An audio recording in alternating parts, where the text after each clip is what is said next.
Christopher நோலனோட புதிய படமான Odissi Homer அப்படிங்கிற ஒரு பொயட் எழுதின இதிகாசத்தை அடிப்படையாக வச்சு எடுக்கப்பட்டிருக்கிற படம்.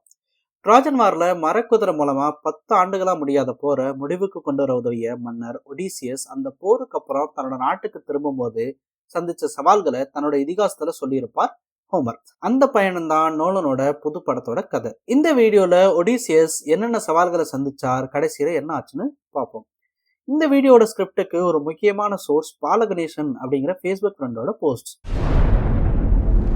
ட்ராஜன் வார் முடிஞ்ச பிறகு ட்ராயில இருந்து தன்னோட நாடான இத்தாக்காவுக்கு தன்னோட படையோட கிளம்புறார் ஒடிசியஸ். அங்க அவரோட ஒய்ஃப் பெனலோபி அண்ட் சன் டெலமேக்கஸ் அவருக்காக வெயிட் பண்றாங்க. இது ஒரு பெரிய கடல் பயணம் அப்படிங்கறதால தங்களுக்கு தேவையான உணவுக்காக இஸ்மாரா அப்படிங்கிற நகரத்துக்கு போய் தங்களுக்கு தேவையானதை அங்க இருக்கிற சிக்கோனியன்ஸ் மக்கள் கிட்ட இருந்து சண்டை போட்டு எடுக்கிறாங்க. அங்கிருந்து அப்பவே கிளம்பலான்னு ஒடிசியஸ் சொன்னதை கேட்காம அவரோட படையினர் அங்க குடிச்சு கூத்தடிக்கிறாங்க. இதனால அந்த மக்கள் தங்களுக்கு உதவ மத்த சிக்கோனியன்ஸை கூப்பிட அவங்க கூட சண்டை போட முடியாம தன்னோட படையினர் பலரை இழந்து அங்கிருந்து கிளம்புற ஒடிசியஸ். அங்கிருந்து அவங்க நாட்டுக்கு போகும்போது ஒரு புயலால அவங்க கப்பல்கள் திசை மாறி லோட்டஸ் ஈட்டர்ஸ் அப்படிங்கிற மக்கள் இருக்க தீவுக்கு வந்து சேர்றாங்க. அந்த மக்களோட உணவான லோட்டஸோட பழம் அண்ட் பூவை சாப்பிடும் ஒடிசியஸோட படையினர் அவங்க நாட்டுக்கு திரும்பி போகணும் அப்படிங்கிறதையும் மறந்துடுறாங்க. அந்த பழம் கொடுக்குற போது அப்படிப்பட்டது. இதோட ஆபத்தை உணர்ந்த ஒடிசியஸ் இனிமே அதை யாரும் சாப்பிடக்கூடாதுன்னு உத்தரவு போட்டுட்டு தன்னோட ஆளுங்களை எல்லாம் கப்பல் ஏற்றிட்டு அங்கிருந்து தப்பிக்கிறார். மறுபடி கடல்லையே ரொம்ப நாள் இருந்ததுல அவங்க உணவெல்லாம் காலி ஆகிடுது. அடுத்து அவங்க பாக்குற ஐலாண்ட்ல நிறைய ஆடுகள் தெரியுது. சரி, நம்ம கிட்ட இருக்க ஒயினை ஆட்டை வளர்க்குற ஆள் கிட்ட கொடுத்துட்டு உணவை வாங்கிக்கலான்னு கொஞ்சம் ஆளுங்களோட ஒடிசியஸ் தீவுக்கு போறாரு. அங்க இருக்க குகைக்குள்ள மீட் சீஸ்னு இருப்பதை பார்த்துட்டு அவங்க அதை எடுத்துட்டு போலான்னு நினைக்கிறாங்க. அப்போதான் அந்த இடத்தோட ஓனர் சைக்ளோப்ஸ் பாலிஃபீமஸ் வந்து அந்த குகையை ஒரு பெரிய கல்லை வச்சு மூடிடுறான். இவனோட அப்பா கடலோட கடவுள் பொசைடன் அண்ட் இவனுக்கு ஒரு கண் தான் இருக்கு. பாலிஃபேமஸ் கிட்ட ஒடிசியஸ் அவங்க வந்த காரணத்தை சொல்ல அதை கண்டுக்காம ஒடிசியஸோட ஆளுங்களை அடிச்சு அவன் சாப்பிட ஆரம்பிச்சிடறான். வெளியே போகும்போது ஒடிசியஸையும் அவரோட ஆளுங்களையும் குகைக்குள்ள வச்சுட்டு அடைச்சிட்டு போயிடுறான்.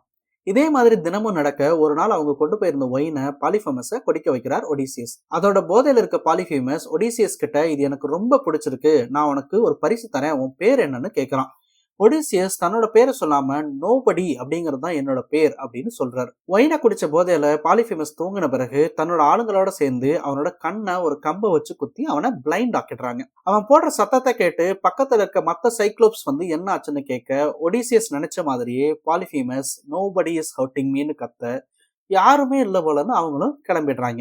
அடுத்த நாள் பாலிஃபேமஸ் குகை முடி இருக்கிற கல்லை நகர்த்தும் போது வெளியே போற ஆடுங்களுக்கு அடியில ஒளிஞ்சுக்கிட்டு ஒடிசியஸும் அவங்க ஆளுங்களும் தப்பிக்கிறாங்க. கப்பல்ல இருந்த ஒடிசியஸ் சும்மா போகாம பாலிஃபேமஸ் கிட்ட தன்னோட உண்மையான பெயர் ஒடிசியஸ்னு கெத்தா சொல்லிட்டு கிளம்புறார்.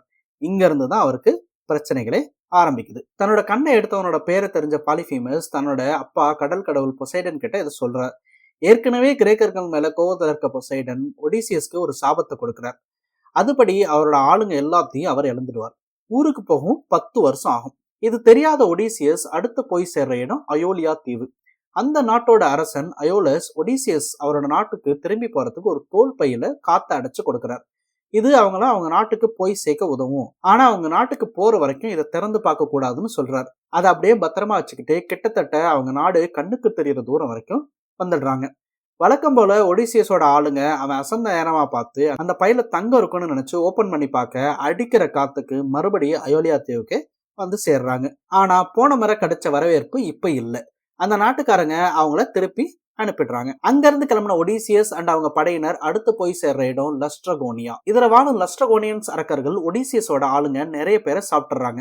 அவங்க கிட்ட இருந்து தப்பிக்க முயற்சி பண்ணும்போது ஒடிசியஸோட 12 கப்பல்ல 11 கப்பலை பெரிய கல்லையெல்லாம் தூக்கி போட்டு உடைச்சிடுறாங்க இந்த அரக்கர்கள். மீதி இருக்கிற ஆளுங்களோட தப்பிச்சு வந்து சேர்ற இடம் ஐயா தீவு. இங்க இருக்கிறது சர்சி அப்படிங்கிற ஒரு சூனியக்காரி. இவங்க சூரிய பகவானோட பொண்ணு. ஒடிசியஸ் தன்னோட ஆளுங்க சிலரை உணவு தேட தீவுக்குள்ள அனுப்புறார். இந்த தீவுல செர்சி கொடுத்த உணவு சாப்பிட்ட ஒடிசியஸோட ஆளுங்க எல்லாம் பன்றியா மாறிடுறாங்க. சாப்பாட்டை சாப்பிடாத ஒரே ஒருத்த மட்டும் திரும்பி வந்து ஒடிசியஸ் கிட்ட மேட்டர் சொல்ல அவங்களை காப்பாத்த அவரே கிளம்புறார். அப்போ மெசஞ்சர் கடவுள் ஹெர்மிஸ் அவரோட முன்னாடி வந்து ஒரு மூலிகையை கொடுத்து இதை சாப்பிட்டுட்டு செர்சியோட சாப்பாட்டை நீ சாப்பிட்டா நீ அனிமலா மாற மாட்டேன்னு சொல்லி ஹெல்ப் பண்றார். அதே மாதிரி செர்சியோட சாப்பாட்டை சாப்பிட்ட பிறகு அவர் அனிமல் ஆகல. அதுக்கு பிறகு சர்சியை மிரட்டி தன்னோட ஆளுங்களை மனுஷங்களா மாத்திடுறார். அதுக்கப்புறம் 2 பேரும் ஒண்ணு மண்ணா பழகி 1 வருஷம் ஒடிசியஸ் அங்கேயே இருந்து சர்சிக்கு டெலகானஸ் அப்படின்னு ஒரு பையனையும் கொடுக்கிறார். 1 வருஷத்துக்கு பிறகு கிளம்பும் போது செர்சி அவனை நீ பாதாள உலகத்துக்கு போ, அங்க இருக்கிற ப்ராஃபட் டிரிசியஸோட ஆவி உனக்கு ஊருக்கு போறப்போ வர்ற ஆபத்தெல்லாம் எப்படி சமாளிக்கணும்னு சொல்லும் அப்படின்னு சொல்றாரு. செர்சி சொன்னபடியே அங்க இருந்து கிளம்பி அவங்க பாதாள உலகத்துக்கு போறாங்க. அங்க டிரிசியஸ், நீ உன்னோட நாட்டுக்கு போகும்போது சூரிய கடவுளோட ஆடு மாடுகள் இருக்க தீவுக்கு போவீங்க, அதுங்களை மட்டும் சாப்பிட்றாதீங்க, அதை செஞ்சா உங்களுக்கு அழிவுதான்னு சொல்றாரு. அவருக்கு நன்றியை சொல்லிட்டு ஒடிசியஸ் தன்னோட கப்பல்ல கிளம்புறார். வர்ற வழியில செர்சியோட தீவை தாண்டி தான் மறுபடியும் வர்றாங்க. இப்ப செர்சி சூரிய கடவுளோட தீவுக்கு முன்னாடி வர்ற ஆபத்துகள் என்னன்னு சொல்லி அனுப்புறான். அங்கிருந்து கிளம்பி செர்சி சொன்ன சைரன்ஸ் வாழ்ற தீவை நெருங்குறாங்க. இவங்க பாடுற பாட்டை கேட்டா கேட்கறவங்க எல்லாம் தன்னோட நாடு, குடும்பம் அப்படின்னு எல்லாத்தையும் மறந்து அங்கேயே கடந்து சாக வேண்டியதுதான். இதனால தன்னோட ஆளுங்களுக்கு காதல மெழுக வச்சு அடைச்சிடுவார் ஒடிசியஸ். ஆனா அவங்க பாட்டை கேட்டு முதல்ல பிழைச்ச மனுஷன் தானாதான் இருக்கணும் அப்படின்னு நினைச்சு தன்னை கப்பல்ல கட்டி போட சொல்லிடுவார். சைரன்ஸோட இடத்தை தாண்டும் பொழுது அவங்க பாட்டை கேட்டு மயங்கி தன்னை அவுத்தோட சொல்லி கெஞ்சுவார் ஒடிசியஸ். ஆனா அதை கேட்க முடியாத அவரோட ஆளுங்க அந்த தீவை தாண்டி வந்துருவாங்க. ஒரு மனுஷன் சைரன்ஸோட பாடல்களை கேட்டும் உயிரோட இருந்துட்டா அவங்க செத்துடுவாங்க. அதே மாதிரி பாட்டு பாடின சைரன்ஸ் எல்லாருமே தாங்களாவே செத்துடுறாங்க. அடுத்து சில்லா அண்ட் கரிப்டஸ்னு ரெண்டு பெரிய மான்ஸ்டர்ஸ் இருக்க இடங்களுக்கு நடுவுல ஒரு சின்ன வழியில தன்னோட கப்பல்ல வர்றார் ஒடிசியஸ். இதுல ரொம்ப ஆபத்தான கரிப்டஸ் பக்கம் போனா அவரோட கப்பலோட எல்லாருமே சாகர சூழ்நிலை வரும்.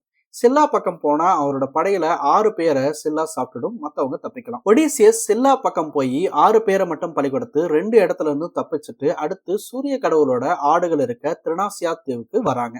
அங்க இருக்கிற ஆடு மாடுகளை சாப்பிடாதீங்கன்னு ஒடிசியஸ் சொல்லியும் அவர் தூங்கின பிறகு அவரோட ஆளுங்க அதை அடிச்சு சாப்பிட்டுறாங்க. அடுத்த நாள் இது தெரிஞ்ச ஒடிசியஸ் அங்க இருந்த ஆபத்துன்னு தீவுல இருந்து கிளம்புறார். சூரிய கடவுள் ஹீலியோஸ் கடவுள்களுக்கெல்லாம் மன்னரான ஜூஸ் கிட்ட அவங்க பண்ண காரியத்தை சொல்லி அவங்களுக்கு தண்டனை கொடுக்க சொல்றார். இவங்க செஞ்சதை கேள்விப்பட்டு செம கோபமான ஜூஸ் தன்னோட தண்டர் போல்ட்டால அவங்க கப்பலை அழிச்சிடுறார்.